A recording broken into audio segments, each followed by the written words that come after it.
Hello everyone, welcome Sam's Learning Point. Sam's Learning Point ह्या चॅनलवर तुमचं सर्वांचं सहर्ष स्वागत आहे. विद्यार्थी मित्रांनो, ग्रामर फॉर एव्हरीवन या सेशनमध्ये आपण पार्ट ऑफ स्पीच मधील चौथा प्रकार द वर्ब आता आपण बघतोय. द वर्ब म्हणजे क्रियापद. क्रियापदाशिवाय वाक्याचा अर्थ पूर्ण होऊ शकत नाहीये, म्हणून क्रियापदाला खूप महत्त्व आहे. द वर्ब म्हणजे क्रियापद. आता त्याची व्याख्या आपण इथे समजून घेऊया. A word which denotes an action or a state in the sentence is called as verb. मराठीमध्ये व्याख्या इथे बघूया.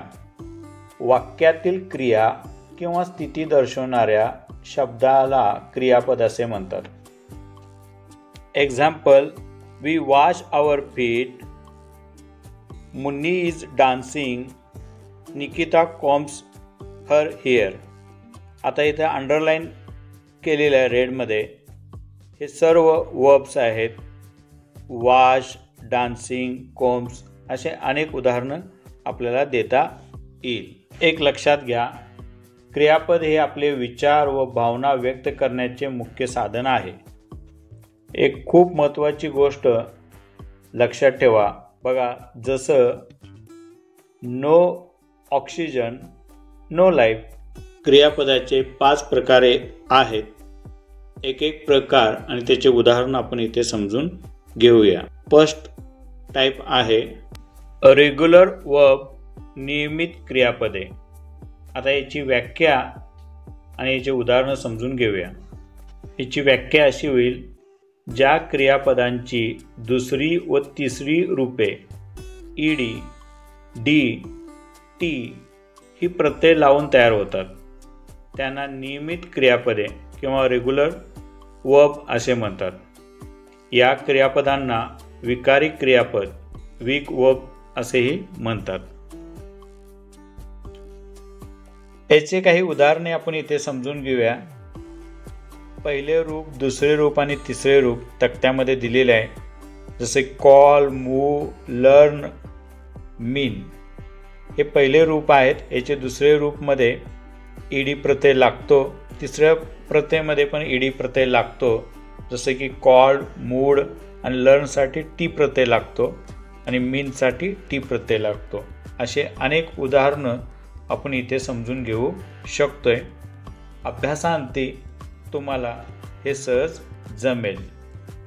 डिअर स्टुडंट, आता आपण क्रियापदाचे प्रकार मधील दुसरा प्रकार समजून घेत आहोत. इरेग्युलर वर्ब म्हणजे अनियमित क्रियापदे.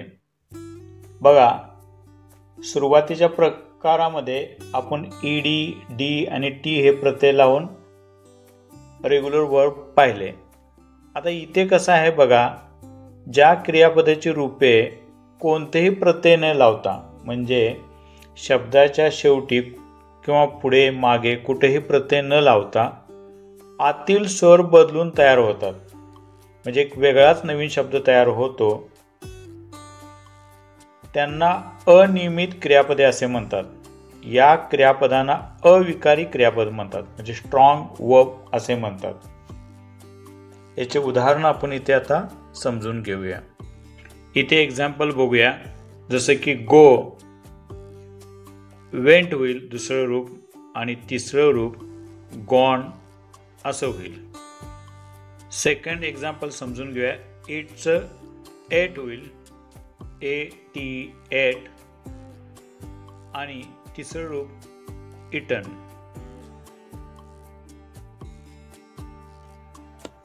इरेग्युलर वर्ब मधील तिसरं एक्झाम्पल आपण बघूया.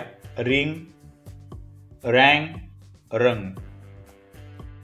नेक्स्ट एक्झाम्पल बघूया. विन, ओन आणि ओन. Begin, began, begun. आता आपण क्रियापदाचे तिसरे रूप ट्रान्सिटिव्ह वर्ब, सकर्मक क्रियापद याची व्याख्या समजून घेणार आहोत. ज्या क्रियापदाचा अर्थ पूर्ण होण्याकरता कर्माची आवश्यकता असते त्या क्रियापदाला सकर्मक क्रियापद म्हणजेच ट्रान्सिटिव्ह वर्ब असे म्हणतात. उदाहरणार्थ, Ishan caught a fish. Ishan read a story. The hen found some grains, etc. हे बघा, दिलेल्या प्रत्येक वाक्यात कर्त्याची क्रिया कोणावर कशावर घडली हे सांगणारे शब्द म्हणजे कर्म आहेत. आता इथे आपण बघू शकतो, पहिल्या वाक्यात ईशान कॉट म्हणल्यास वाक्य अर्थपूर्ण होत नाही. कॉटचे उत्तर मिळते अ फिश, म्हणून अ फिश हे कॉट या क्रियापदाचे कर्म आहे हे इथे आपल्याला समजून येईल. अजून असे काही वर्ब्स ट्रान्सिटिव्ह मधील आपण समजून घेऊया, जसं रीड, बाय, ईट, टेल, गिव्ह, सी, लव इत्यादी. क्रियापदाचे पुढील प्रकार आपण बघूया. इंट्रॅन्सिटिव्ह वर्ब म्हणजे अकर्म क्रियापदे. ज्या क्रियापदाचा अर्थ पूर्ण होण्याकरता कर्माची आवश्यकता नसते त्या क्रियापदाला अकर्म क्रियापद इंट्रॅन्सिटिव्ह वर्ब असे म्हणतात. आता येथे आपण एक्झाम्पल बघूया, जसं बर्ड्स फ्लाय, पक्षी उडतात. द चेअर ब्रोक, खुर्ची मोडली. द सन स्माइल, सूर्याने स्मित हास्य केले. आता वरील वाक्यामध्ये तुमच्या लक्षात येईल, दिलेल्या प्रत्येक वाक्यातील क्रियापदे पूर्ण अर्थ व्यक्त करतात. जसे की बर्ड फ्लाय म्हणजे कोण उडतं, पक्षी उडतं. काय मोडलं तर खुर्ची मोडली. कोण स्मित हास्य करतं तर सूर्य. अशा पद्धतीनं क्रियापदे येथे पूर्ण अर्थ व्यक्त करतात. त्यासाठी त्यांना कर्माची आवश्यकता नाहीये, म्हणून त्यांना आपण अकर्म क्रियापदे म्हणतो. यामध्ये अजून काही उदाहरणे येऊ शकतील, अशी उदाहरणे तुम्हीही तयार करू शकता. हे अकर्म क्रियापदे इंट्रॅन्सिटिव्ह वर्ब्स मध्ये लाफ, थिंक, बार्क, शाईन, गो इत्यादी. वर्ब मधील हेल्पिंग वर्ब हा जो पाचवा प्रकार आहे, ज्याला आपण ॲक्झिलरीज असं म्हणतो. हे ॲक्झिलरीज म्हणजे हेल्पिंग वर्ब खूप महत्त्वाचे आहेत. हे बघा, वाक्यामध्ये जास्तीत जास्त प्रकारामध्ये हेल्पिंग वर्ब वापरलं जातं आणि जितके आपण हेल्पिंग वर्ब वापरतो तेवढंच आपलं वाक्य सुबक होतं. आता हेल्पिंग वर्बचे म्हणजे सहाय्यकारी क्रियापद जे आहेत ॲक्झिलरीज, याचे दोन प्रकार आहेत. पहिला येतो प्रायमरी ॲक्झिलरीज, ज्याला आपण प्राथमिक सहाय्यकारी क्रियापदे म्हणतो, आणि त्याचे उदाहरणं आहेत to be, am, is, are, was, were. हे टू बीचे रूपे आपण म्हणतो. Am, is, are, was, were. To have, have, has, had आणि to do, do, does, did.